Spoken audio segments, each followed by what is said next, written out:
Hello everyone, welcome to the world of story. फिर से हम आप लोगों के सामने एक और नया रियल सुपर नेचुरल एक्सपीरियंस लेकर। इविल स्पिरिट्स के बारे में तो आपने बहुत सुना है, लेकिन क्या स्पिरिट्स अच्छी भी होती है? बिल्कुल होती है। और इससे पहले मैंने स्टोरीज कवर की हुई है और ऐसा ही कुछ हुआ हमारे आज के इस रियल हॉरर एक्सपीरियंस में, जहां पर एक इंसान का एनकाउंटर हुआ एक अच्छे स्पिरिट से और वो उसकी हेल्प करने लगी। लेकिन क्या वाकई में वो एक अच्छी स्पिरिट थी या ये सिर्फ एक इल्यूजन था उस इंसान को ट्रैप करने के लिए? ये आपको पता लगेगा हमारी इस कहानी में। लेकिन कहानी में अगर हम आगे बढ़े उससे पहले अगर आपके पास भी ऐसी कोई रियल स्टोरी है या हॉरर एक्सपीरियंस है तो आप शेयर कर सकते हैं मेरे साथ मेरी Gmail ID which is princeofchemistry22@gmail.com पर, या फिर आप मुझसे मेरे इंस्टा हैंडल पे भी कनेक्ट कर सकते हैं विच इज princeMNIT1987। इसी के साथ साथ अगर आपको कहानी पसंद आए तो वीडियो को लाइक करना बिल्कुल ना भूलें, क्योंकि लाइक्स में कमी आ रही हुई है। और अगर आप चैनल पर नए हैं तो चैनल को सब्सक्राइब करना भी ना भूलें। ऐसे ही और इंटरेस्टिंग रियल स्टोरीज में आपके लिए आगे भी लाता रहूंगा। ये बात है राजस्थान की। तो यहाँ पर जो हमारे मेन कैरेक्टर है वो है श्री रामनिवास जी, जो कि बेसिकली आंखों के एक डॉक्टर थे। जयपुर से ही दूर एक गांव के अंदर, मतलब गांव क्या बोल दो आप, छोटा सा टाउन बोल दो, उसके अंदर। तो एक दिन किसी काम से, मतलब बेसिकली किसी सर्जरी की वजह से किसी की सर्जरी उनको करनी थी जयपुर के अंदर, तो वो जयपुर जा रहे थे, ट्रैवल कर रहे थे बस से। अब चलते चलते अचानक से उस बस का एक्सीडेंट हो गया। इस बस की जो सीट थी इनकी जस्ट ऐसे डायगोनल वाली सीट के ऊपर एक लड़की बैठी हुई थी राजपूती परिधान के अंदर। बेसिकली राजपूत फैमिली से कोई लड़की थी। तो जब एक्सीडेंट हुआ तो एक्सीडेंट थोड़ा खतरनाक सा था, लेकिन भगवान की कृपा से रामनिवास जी को खरोच तक नहीं आई और वो उसमें से बच गए। लेकिन उनके डायगोनल में जो लड़की बैठी हुई थी वो उन दो सीट्स के बीच में क्रश हो गई। वो उनकी आंखों के सामने सब कुछ हुआ। वो लड़की दर्द से चिल्ला रही थी और उनको बोलती मुझे बचाओ मुझे बचाओ। रामनिवास जी ने उसका हाथ पकड़ा हुआ था और उसे वो बाहर निकालने की कोशिश कर रहे थे, लेकिन उसका जो शरीर था वो उस सीटों के बीच में इतनी बुरी तरह से फंस गया था कि वो चाहकर भी उसे बाहर नहीं निकाल पा रहे थे। और उसके दोनों हाथ उनके हाथों में थे। उनके हाथों हाथों में ही उनकी आंखों के सामने उस लड़की ने दम तोड़ दिया। ये इंसिडेंट उनके दिमाग पे बहुत गहरा असर डाल गया। उस दिन के बाद से, मतलब जब वो वहाँ से आए, फैमिली को फ़ोन किया, उनको लेकर गए, वो बिल्कुल उदास रहने लगे। उनके दिमाग में हर टाइम एक ही चीज़ घूम रही थी, काश मैं उस लड़की को बचा पाता। उन्होंने कोशिश पूरी की थी, बट फिर भी लगता था कि शायद वो उस लड़की को बचा सकते थे, लेकिन वो उसे नहीं बचा पाए। 2 दिन 3 दिन तक वो लगातार सोते जागते उठते बैठते उसी के बारे में सोचते थे। आपको बता दो, जब सोते बैठते उठते जागते जब एक ही चीज के बारे में सोचते हो तो according to the law of attraction of universe आप उस चीज को अपनी तरफ पुल कर रहे होते। और कुछ ऐसा ही हुआ। 2-3 दिन के बाद वो लड़की रामनिवास जी को दिखाई देने लगी। शुरू में तो उन्हें लगा कि उनका दिमाग का क्रिएशन है, क्योंकि वो चलते फिरते कहीं बैठे हुए रूम, एकदम सामने रूम के कोने में उनको खड़ी हुई दिखाई दी। फिर एकदम से गेट से निकलती दिखाई दी। वो निकल के बाहर जाते तो उनके साथ साथ चला करती थी। धीरे धीरे उन्हें विश्वास हो गया कि ये इल्यूजन नहीं है, वो लड़की वाकई में इनके आसपास कहीं आ चुकी है। वो बैठे हुए थे अपने रूम में, तभी वो लड़की उनके सामने आती है और उनसे आके बोलती है कि मुझसे डरने की जरूरत नहीं है, मैं आपके साथ रहना चाहती हूँ, मैं आपको कोई नुकसान नहीं पहुँचाऊंगी, मैं आपके सारे काम कर दूंगी, आपके जितने भी दुख दर्द है वो भी सब दूर कर दूंगी, बट मुझे आप अपने साथ रहने दो। उसने बोला कि मैं तो अपने साथ रहने दूँ। बोले मुझे नहीं पता, लेकिन जब मेरी मौत हो रही थी तो आप ही मेरी आंखों के सामने थे और आपकी आंखों में एक ऐसी दया, एक ऐसा प्यार भाव था मेरे लिए कि मैं अपने आप यहाँ पर आ गई हूँ। मेरी आपसे विनती है कि मुझे आपके साथ रहने दे, मैं आपको कभी परेशान नहीं करूँगी। तो जो लड़की थी उनकी बेटी की उम्र की ही थी। तो उन्होंने बोला कि ठीक है, अगर तुम मुझे कोई नुकसान नहीं पहुँचाओगे तो तुम यहाँ पर मेरे साथ रह सकते हो, कोई दिक्कत नहीं है। तो वो लड़की अब उनके साथ ही रहने लगी। अब वो घर में किसी और को नहीं दिखाई देती थी, लेकिन वो 24 घंटे रामनिवास जी को दिखाई देती थी। वो उन्हीं के साथ घुमा करती, वो बाहर गए तो बाहर जाती थी, अंदर आए तो अंदर जाती थी, जब वो सो जाते तो वही रूम के अंदर वो कोने में खड़ी रहती थी। तो बेसिकली अब वो वहीं पर उसका घर हो चुका था। इसी के साथ साथ वो उनके छोटे मोटे काम तो यही कर दिया करती थी। जैसे मान लो उनको जैसे पानी वानी चाहिए तो वॉशरूम वगैरह गए, जब तक वो गए उनका पानी का गिलास उनकी टेबल के पास में पड़ा हुआ रहता था, है ना, टॉवल्स वगैरह ये सब बाथरूम में पहुंच जाते थे। रूम अपने आप पूरा अरेंज रहता था। तो घर वाले भी शौक थे कि इनका रूम कौन जमा जाता है, पहले तो इनका रूम जमा हुआ ही नहीं होता था। तो इस तरह छोटी छोटी चीज़ें चल रही थी। तो रामनिवास जी को भी लगा कि यार ये सही है, ये तो मेरे सारे काम कर देती है। तो उन्होंने टेस्ट करने के लिए एक दिन उससे बोला कि मेरा ना सिगरेट पीने का मन कर रहा है लेकिन मेरे पास पैसे नहीं है, तुम एक काम करो, दूसरे कमरे में मेरी बीवी का पर्स पड़ा हुआ है, वो लेकर आ जाओ। तो वो गई और वो पर्स लेकर रामनिवास जी के पास आ गई। रामनिवास जी ने वो पर्स खोला, उसमें देखा तो उसमें 450 रुपये पड़े हुए थे। वो रुपये उन्होंने गिने और वापस से पर्स में डाल दिए। पर्स को बंद कर बोला कि इसको वापस जहाँ से उठा के लाई वहीं पे रख के आ जाओ। वो ले गई और जहाँ से उस पर्स को लेकर आई थी वो वापस वहीं पे रख के आ गई। अनबिलीवेबल है ना, लेकिन ऐसा उनके साथ रियल में हुआ। अब जब वो आ गई तो उसके अंदर तुम यहीं रुको। फिर वो उठे और अपनी वाइफ के पास गए और अपनी वाइफ से बोले, सुन कुछ पैसे देना। तो बोलते मेरे पास तो पैसे नहीं है। तो बोलती देना। बोलती नहीं मेरे पास पैसे नहीं है, आप देख लो।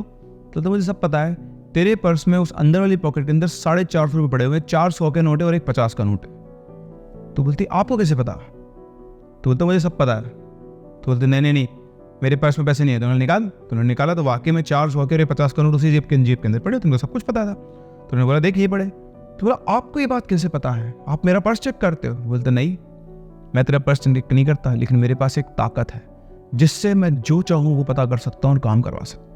तो उन्होंने पूछा ऐसी क्या ताकत है? तो उन्होंने बताया कि जब उनका एक्सीडेंट हुआ था, उसके बाद उस लड़की की डेथ हो गई थी, वो लड़की उसकी आत्मा जो है उनके साथ रहती है और वो उनके सारे छोटे मोटे काम कर देती है।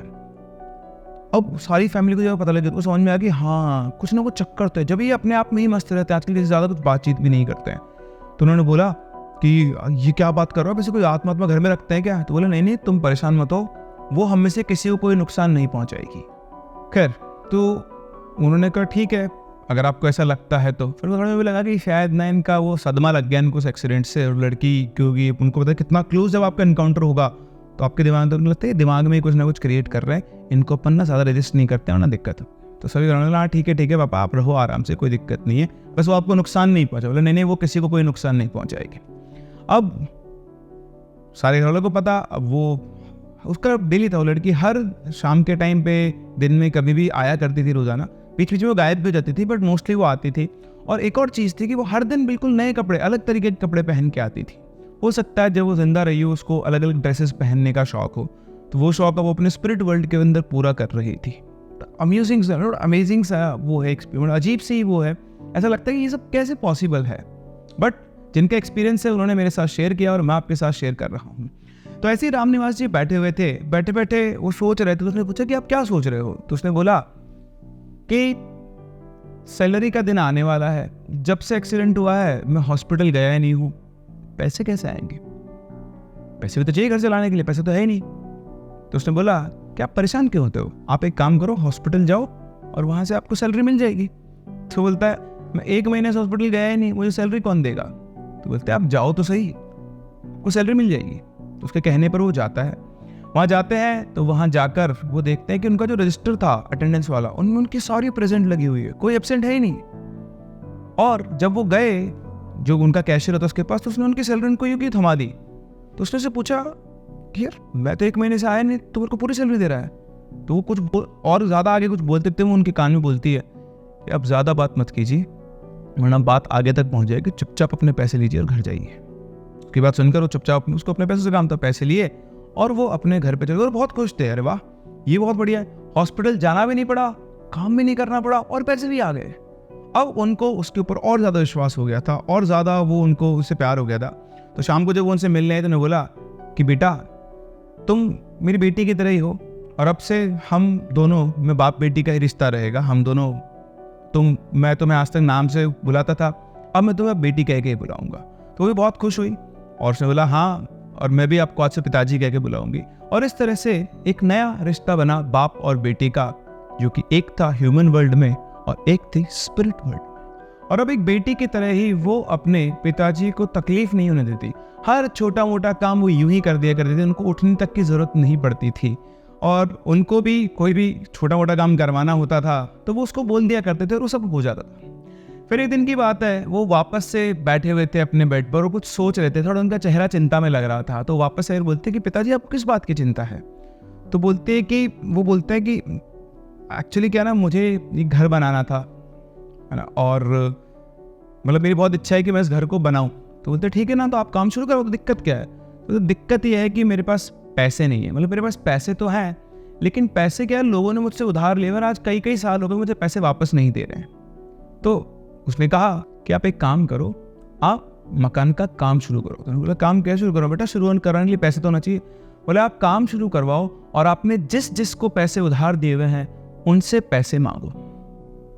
तो उनके कहने अनुसार उन्होंने पहले घर का काम शुरू करवाया, फिर जिस जिससे उनके पैसे उधार बनते थे उन्होंने मांगना शुरू किए। यू वोंट बिलीव, वो लोग जो इतने सालों से उनके पैसे नहीं दे रहे थे, उन्होंने उनके पैसे विदिन 1 to 2 days रिटर्न कर दिए। करीबन उनके 12 से 15 लाख रुपए फंसे हुए थे जो लोग नहीं दे रहे थे, और उनके पैसे वापस आ गए। और पैसे वापस आते ही उनके घर का काम भी शुरू हो गया।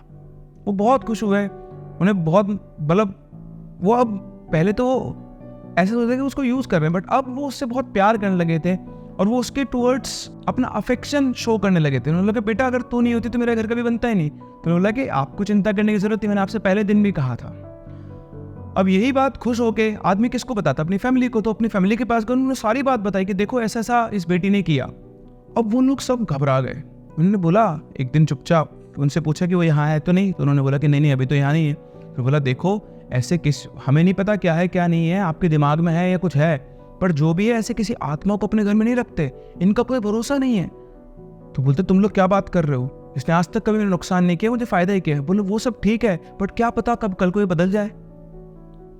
तो उन्होंने भी थोड़ा इतना एक्सपीरियंस इंसान, उन्होंने थोड़ा सोचा हाँ यार कोई मेरे लिए इतना क्यों किए जा रहा है। तो उनकी पत्नी ने बोला कि मैं जानकार पंडित जी को बुलाती हूँ और इसका कुछ इलाज करवा। तो वो मान गए कि कल कुछ नुकसान हो जाए। तो उन्होंने पंडित जी को बुलाया, पंडित जी ने कुछ अपने मंत्र वंत्र फूंके और घर के चारों तरफ एक धागा बांधा। तो घर के इनके आंगन में एक पेड़ था, उस पेड़ से शुरू करके घर की पूरी बाउंड्री पे एक धागा उन्होंने बांध दिया और बोला अब वो आत्मा इस घर के अंदर नहीं आ पाएगी। और बिल्कुल ऐसा ही हुआ। शाम के टाइम जब वो आई उसे वो धागा दिखा और वो धागे को क्रॉस नहीं कर पा रही थी। तो धागे की इधर वो खड़ी हुई थी और धागे के उधर उसको दूर से ही राम निवास ने देख लिया था। तो वो गेट के पास चले गए, धागा जाता वहां पे, और खड़े होकर उसको देखने लगे। तो बोली कि मैंने तो आपसे कहा था ना कि मैं आपको कोई नुकसान नहीं पहुंचाऊंगी, फिर आपने ये धागा क्यों बंधवाया। तो उन्होंने बोला कि नहीं ये मैंने नहीं करवाया, ये मेरे परिवार वालों ने करवाया, मैंने तुम्हें समझाया था कि तुम मुझे कभी कोई नुकसान नहीं पहुंचाओगी। अब उसको थोड़ा गुस्सा आया कि जब उसने किसी नुकसान किया नहीं फिर भी, तो चुपचाप वहां से घूम के चली गई और वो उनके घर से घूम के दूसरे घर, उनका जो पड़ोस में घर था वहां गई। वो उस घर से, वो राम निवासी से इतना बुरी तरह बंध चुकी थी कि वो उस धागे से को पार करके भी उनके पास आना चाहती थी। उसने कोशिश की उस घर से इस घर में आने की, लेकिन जैसे वो आई वो उस धागे से टच हो गई और टच होते ही उस धागे में आग लग गई। ये भी मतलब इसमें बहुत सारे ऐसे एलिमेंट्स अनबिलीवेबल हैं, बट जैसा डिस्क्राइब किया गया है उस धागे में आग लगी और आग फैलते फैलते फैलते उस पेड़ पे पहुंच गई और पेड़ में कुछ सूखी पत्तियां थी उस पर भी आग लग गई। तो जैसे आग लगी सभी लोग भागते हुए आए और पानी उस पेड़ के ऊपर डाला। अब क्योंकि वो धागा जल चुका था तो वो चलकर राम निवास जी के बिल्कुल सामने आई और गुस्से में उनसे बोली, मैंने तो आपसे यही कहा था ना कि मैं आपका कभी कोई नुकसान नहीं करूंगी, फिर भी आप मुझे अपने आप से दूर करना चाहते हो। मुझे नहीं पता क्या मेरा आपसे रिश्ता बन गया है, लेकिन मैं आपसे दूर नहीं रह सकती हूँ। आप मुझे अपने पास रखिए, मैं आपसे वादा करती हूँ कि मैं कभी भी आपको या आपके परिवार को कोई नुकसान नहीं पहुंचाऊंगी। आप मेरी बात का विश्वास कीजिए। राम निवास जी को भी उससे बहुत ज़्यादा अफेक्शन हो चुका था, वो उसमें ही अपनी बेटी को देखा करते थे।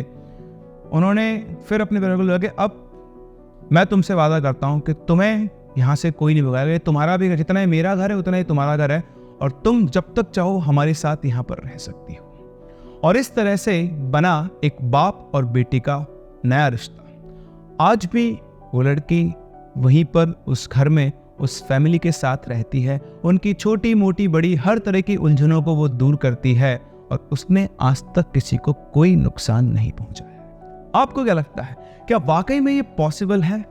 और अगर ये पॉसिबल है तो क्या आप भी चाहेंगे आपको भी एक ऐसी बेटी, फ्रेंड, सिस्टर या जो भी कहे वो मिले जो हमेशा आपका साथ दे, आपकी हर छोटी मोटी उलझन को दूर कर दे? इसी के साथ साथ मैं अपने स्टूडेंट से पूछना चाहूंगा कि अगर आपको कोई ऐसा मिल जाए तो आप उनसे क्या काम करवाएंगे? मुझे पता है आपके कमेंट्स बहुत इंटरेस्टिंग होने वाले हैं, तो मुझे कमेंट सेक्शन में जरूर बताएं। साथ ही साथ मुझे ये बताएं कि आपको स्टोरी कैसी लगी। हम लोग मिलते हैं अपनी अगली कहानी में, तब तक के लिए keep loving and keep listening.